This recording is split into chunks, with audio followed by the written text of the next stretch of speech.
Amit सत्यवक blogs को जरूर subscribe करें और साथ ही बेल आइकन को जरूर दबाएं ताकि जो वीडियो डालूं आप तक पहुंच जाए। साथ साहिब उस समर्थ की रीझ छुपाई, अब कुल कुटुंब से राता,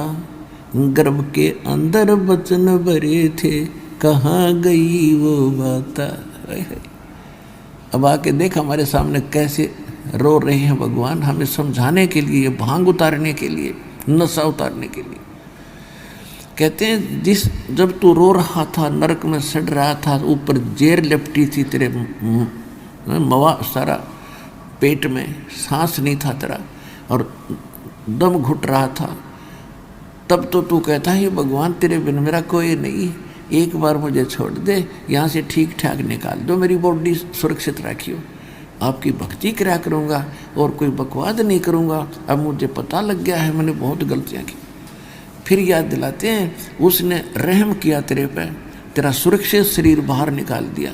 और आज तो फिर बकवादों में लग गया। भगवान भूल गया और इस परिवार कुटुंब को अपना मान बैठा। कहते उस समर्थ की रीझ माने प्रसन्न होकर तेरे पर जो रहम किया,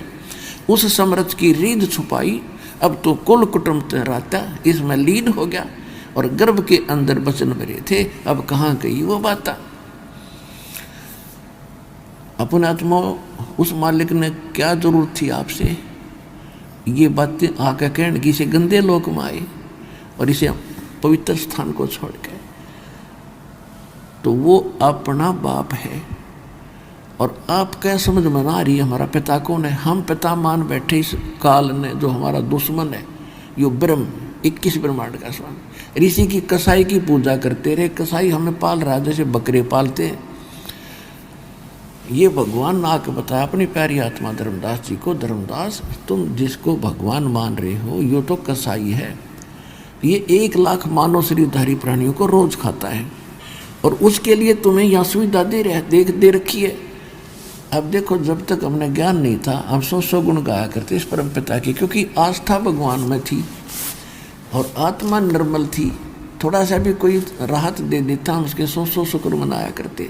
और इस भगवान की रहमत को देखा करते थे कि कैसे सुंदर पृथ्वी बनाई है, कैसे सुंदर दिन रात बन रहे हैं, समय दिन में काम करो रात को विश्राम करो, कैसा बढ़िया दया कर रखी भगवान ने, कैसे सुंदर मेवे हैं और फल हैं, कैसी बढ़िया कनक दी है, कैसी जड़ी बूटियाँ दी हैं और कैसी सुंदर हवा चल रही है और कैसा निर्मल झरने बह रहे हैं, नीचे से पवित्र जल दे दिया भगवान ने, कितना शीतल, गर्मियों में ठंडा रहता है और सर्दियों में गर्म निकलता है।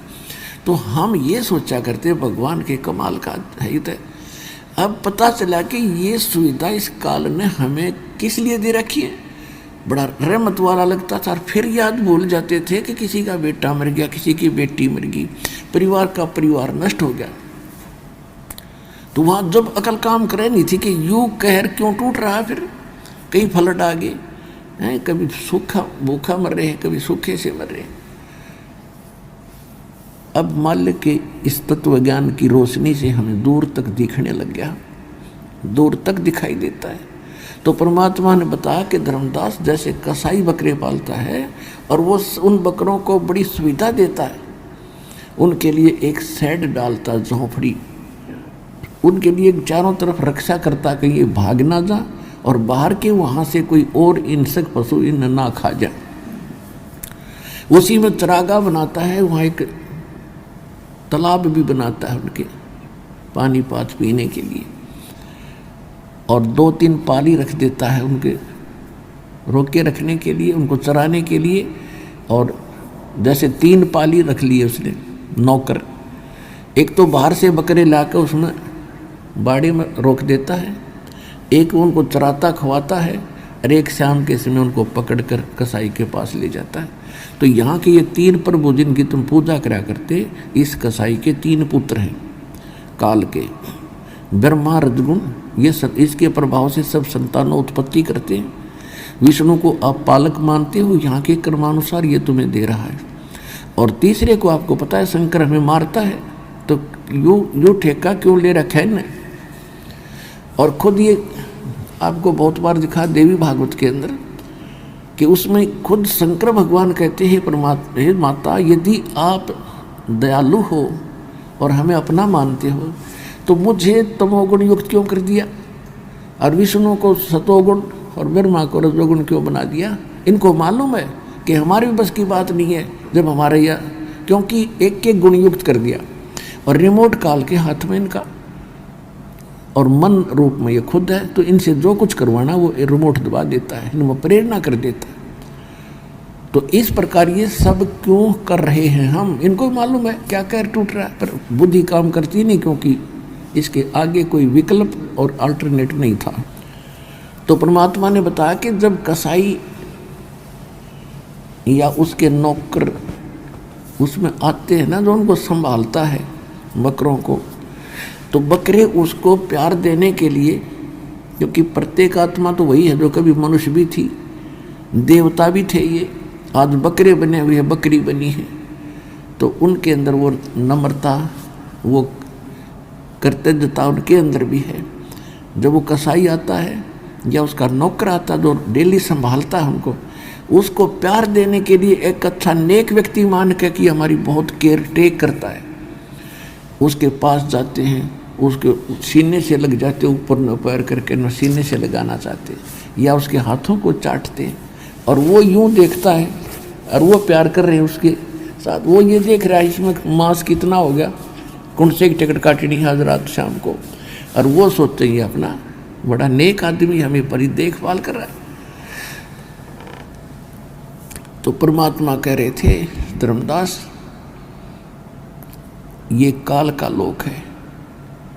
और यहाँ क्या हाल है प्राणी का, एक रोटी के लिए सारा जीवन भटका मर जाता है और पूरा नहीं पटता इसका, और उसके साथ साथ फिर 36 टेंशन और ला रखी इसने। तो ये इतना दुखी क्यों कर रहा है आपको, ये इसलिए कर रहा है कि तुम मेरे बच्चे हो, और इसने वहां गलती करी थी और साथ करी थी तुमने। अब आप मुझे बुरे नहीं लगते, जैसे सेब विक्रेता एक सेब बेचनिया सेब रखा टोकरी में, और उसमें 1 2 4 सेब अगर खराब हो जाती है तो उसका कितना दिल दुख है, कितनी कीमती है। लेकिन उन सेबों को, उन ठीक से खराब सेबों को स्वस्थ सेबों में नहीं रख सकता, उसकी मजबूरी है कि वो भी खराब हो जाएंगी। तो तुम खराब सेब होगी थी और तुमको वहां से निकालना मेरी मजबूरी थी ना, तुम औरा न भी बिगाड़ो, इसलिए तुम्हें फेंकना पड़ा कुर्डियों पे, या कुर्डी है यहाँ सड़ रहे हो। और अब भी मुझे, अब वो तो एक उदाहरण है, लेकिन आत्मा और सेब में इतना अंतर है कि तुम्हारे अंदर मलिनता आ गई थी, अब यहाँ भट्ट में तुम जल रहे हो। अब तुम्हें ज्ञान देकर और सच्चाई बताकर मैं फिर आपको वापस ले जाना चाहता हूँ, और ऐसा मंत्र दूंगा तुम फिर से उसी स्थिति में आ जाओगे, ऐसे भक्ति युक्त हो जाए।